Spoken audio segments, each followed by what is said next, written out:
My name is Dusty, and here we like to break down the positive and negatives of each loadout for Call of Duty Warzone. This time around, we shall be looking at the first marksman rifle for this series, the EBR-14. I just quickly want to say a big thank you to all you guys who've stuck around, as we have just reached our first big milestone of 100 subscribers.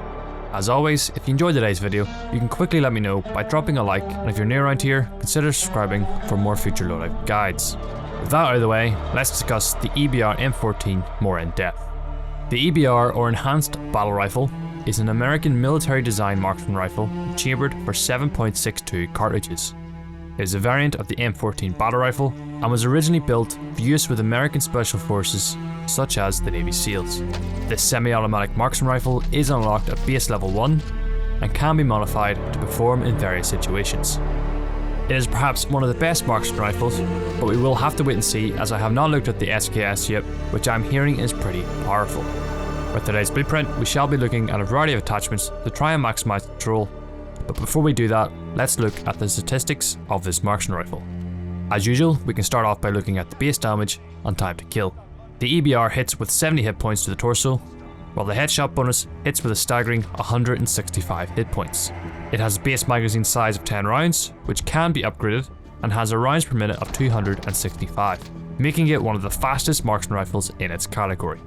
With the time to kill at base health, it will only take 220 milliseconds, while a fully armored player will take longer, coming in at 900 milliseconds. This allows the EBR to down a player at base health with a single well-placed headshot.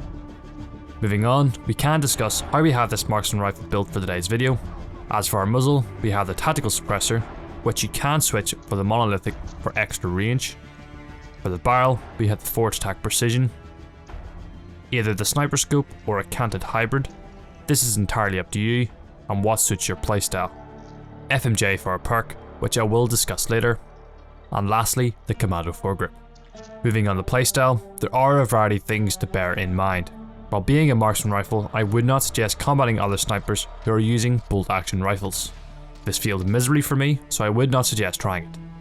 In saying that, this is amazing at medium range for dealing high damage and can hold its own close quarters, which is why I switched to the canted hybrid, just to give myself those options.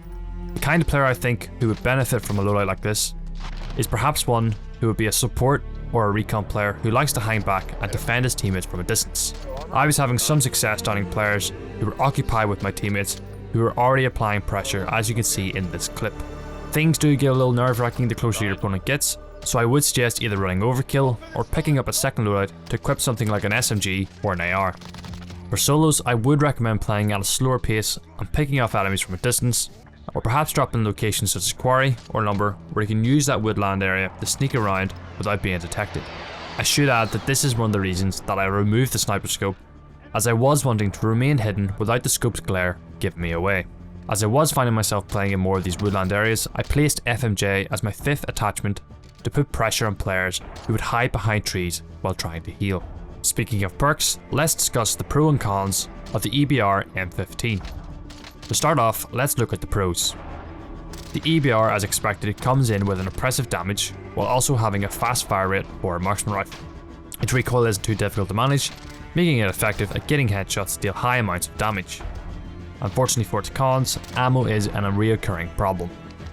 While sniper rounds are much harder to come by, I was finding myself running low most games, making me more conscious of what shots I should and should not take. At range, it is less effective when compared to the bolt action rifles, making it very situational and is best used at either close or medium range. With these factors considered, I would give this EBR-14 blueprint a rating out of 10, a solid 6. It simply isn't competitive enough when compared to other blueprints, although in saying that, it is a very fun loadout to use. I was having a lot of fun sneaking through areas while dropping a few players before sneaking off again, making it feel like I was playing a campaign mission rather than a battle royale. However, that ultimately boils down to what you want to achieve. I might consider revisiting this blueprint in the future to see if I can make it more competitive, as it was a fun loadout to run. With that said, that is going to do it for today's video. If you have a marksman rifle loadout that you would like to share with us, let us know in the comments below, and if you liked today's video, drop us a like, a dislike if you didn't, and consider subscribing if you want to make your way back to the channel. Thank you so much for watching, and I'll catch you guys in the next one.